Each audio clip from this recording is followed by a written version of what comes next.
Sean Sewell with Engearment.com. Welcome to our living room. It is 2024 and I want to put together a video of what do I carry in my everyday carry backpack. And in here is actually something that's quite a game changer, and it's going to blow your mind. It's actually a gimbal with AI technology that is basically a one-man camera crew. It's incredible. But we'll start things off with the outside. The Nomatic everyday carry backpack extended out to full size right now. We have a review on this. We have a review on everything we're going to talk about, but there's just so much to cover. So let's get into it.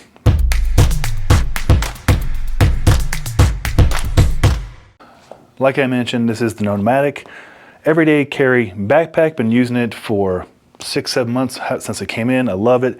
I have it fully extended at the moment to accommodate all the gear I carry. And it's a pretty heavy backpack. It's probably about 40-45 pounds worth of stuff. The main compartment right here, full zip, all the way open, and here we go.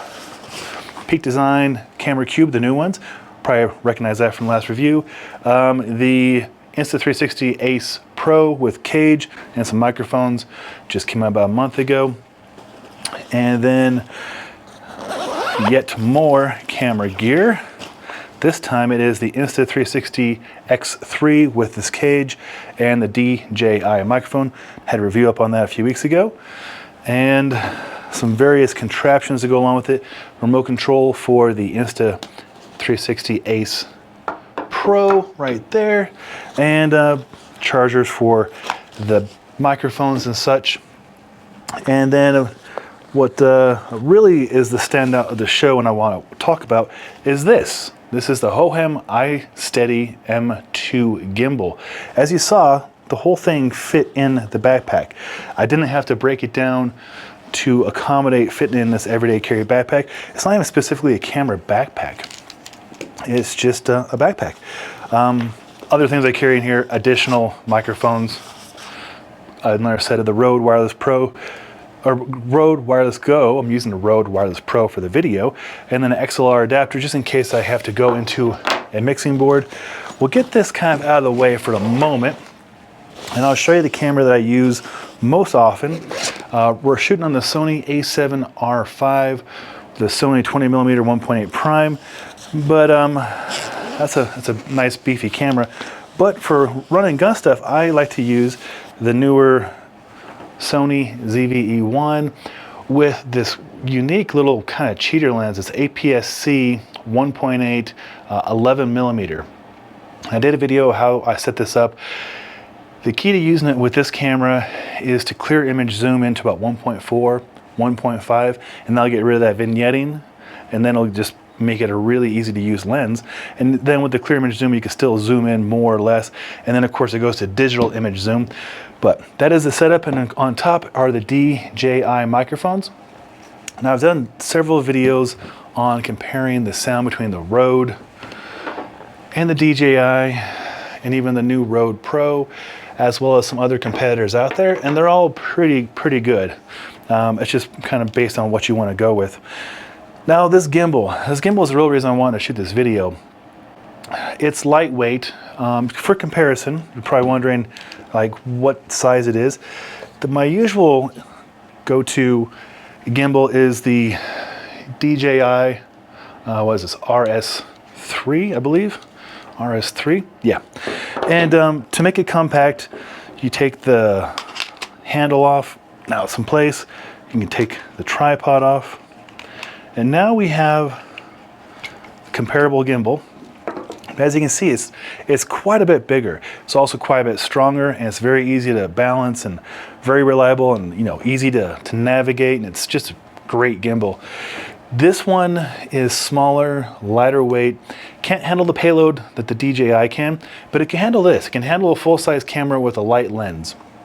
I tried to do it with the 12 or the 16-35 f4, and I had some issues. But basically what I've done here, got a quick access plate on top of the gimbal. I'm going to put it on real quick. Sometimes I feel like the quick access plates are actually not quick. Okay, now it's on. And then you unlock the different locks. And the reason I like the RS3 so much is because you can just push a button and it'll unlock automatically. Come on, there's one more somewhere. Right there, okay. So now I've got it pretty well balanced with the gimbal off. I'll turn it on and then I'll show you the magic. So to turn it on, I'm gonna push this button right here and then the screen will turn on. So I'll hold it for about 3 seconds. 3. And there we go, it's on. So not much to report.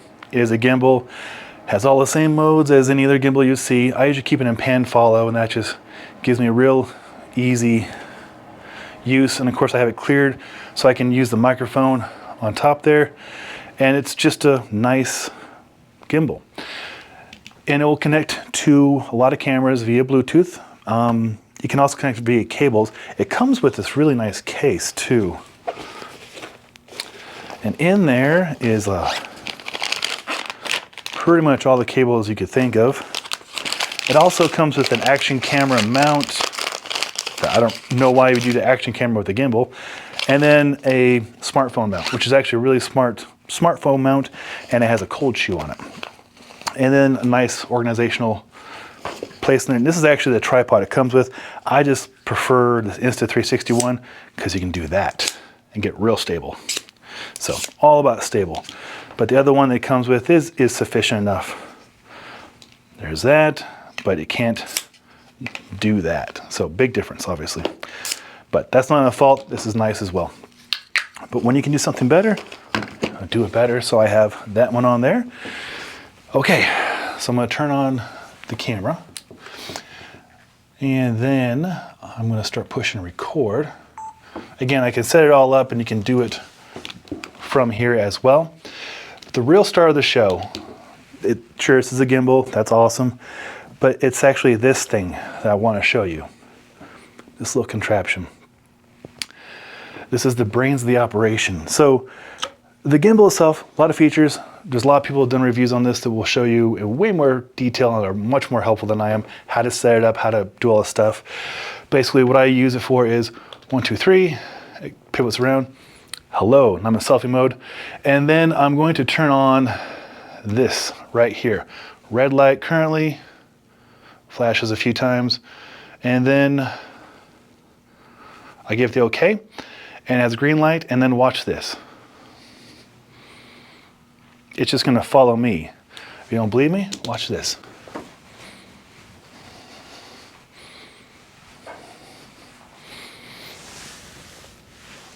How cool is that? How cool is that? So I can have it stop, boom. I can reframe, I can come over here, there, boom, right back into it. So I can get to where I want it to be, I stop, red light, and I can move out of frame, and I can talk to this camera over here. I can come back in frame. Okay, we're good to go. Boom.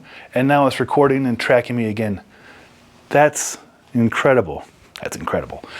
Okay, stop. Stop. Cool. All right, so that was what I want to show you. Of course, I wanted to show you all the stuff we carry for content creation, but really it was that, because I think that just blew a lot of people's minds. Now, the angle I'm coming from for this is not that I'm a great content creator.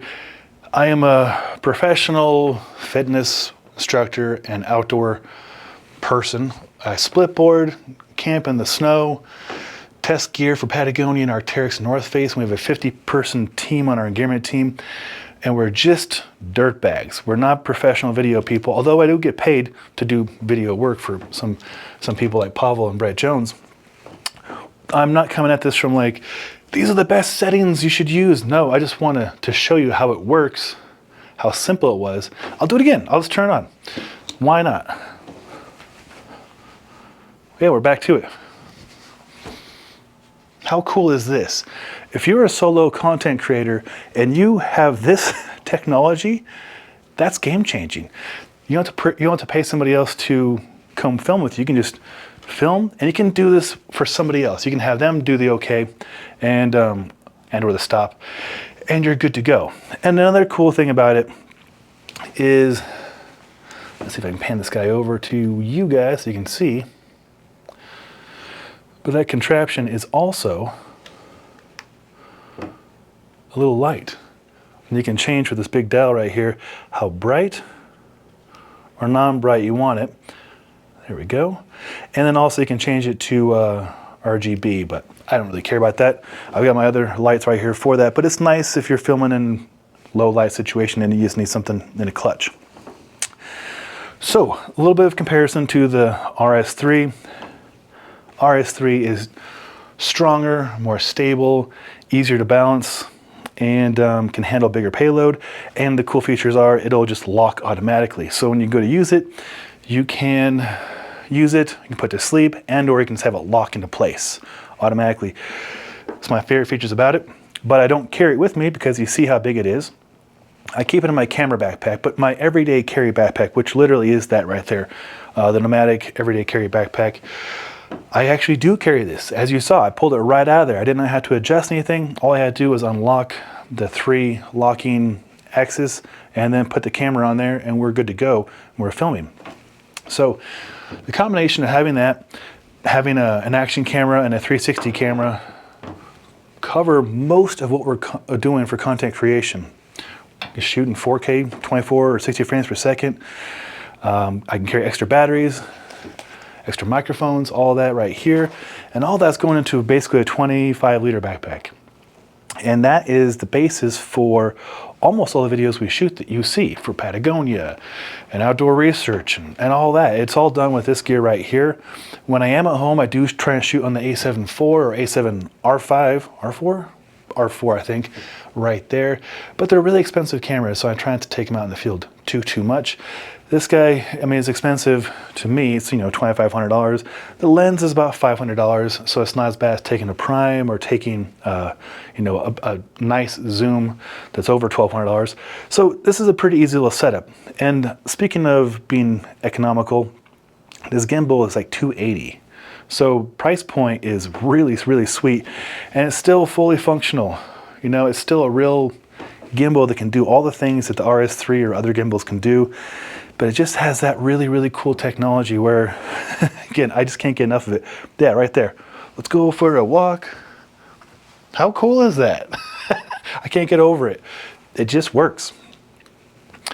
Yeah, always in frame. And there's other gestures you can do besides the okay and the stop. But I just wanted to show you how I use it, how you may want to use it.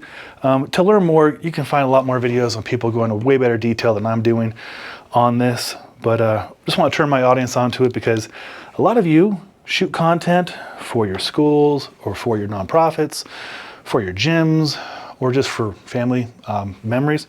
And so something like this is really helpful. And it takes the guesswork out of it. I mean, who can't do this and that? I mean, that's super simple. All right, I'll stop gushing about it. This was not sent to me. I actually watched a review on this about 3 months ago, and I thought it was too good to be true, so I went out and purchased it, and it is not too good to be true. The only really drawbacks are is it can't handle that much weight, so you know, if I want to put a bigger lens on here, like I mentioned, I had quite a bit of issue balancing the 16 to 35 f4, and it's not that big of a lens, but I'm sure it's probably maybe user error on my part too. But if you have experience using the Hohem iSteady M2, share with the audience below what you like about it or any kind of hacks or tricks you've learned. If you want to see more detailed content on any of the gear or how it works, or you know how the audio sounds on different devices, if that's helpful to you, let me know. Put that in the comments, and I'll go ahead and make the video for you. If found it's helpful, thumbs up's appreciated. And if you want to see more content on not just this kind of gear, but also outdoor recreation gear, split boarding gear, camping gear, then consider subscribing to our Engearment YouTube channel. Link right there. I'm Sean Sewell, owner and director Stoke for Engearment.com. Until next time, take care.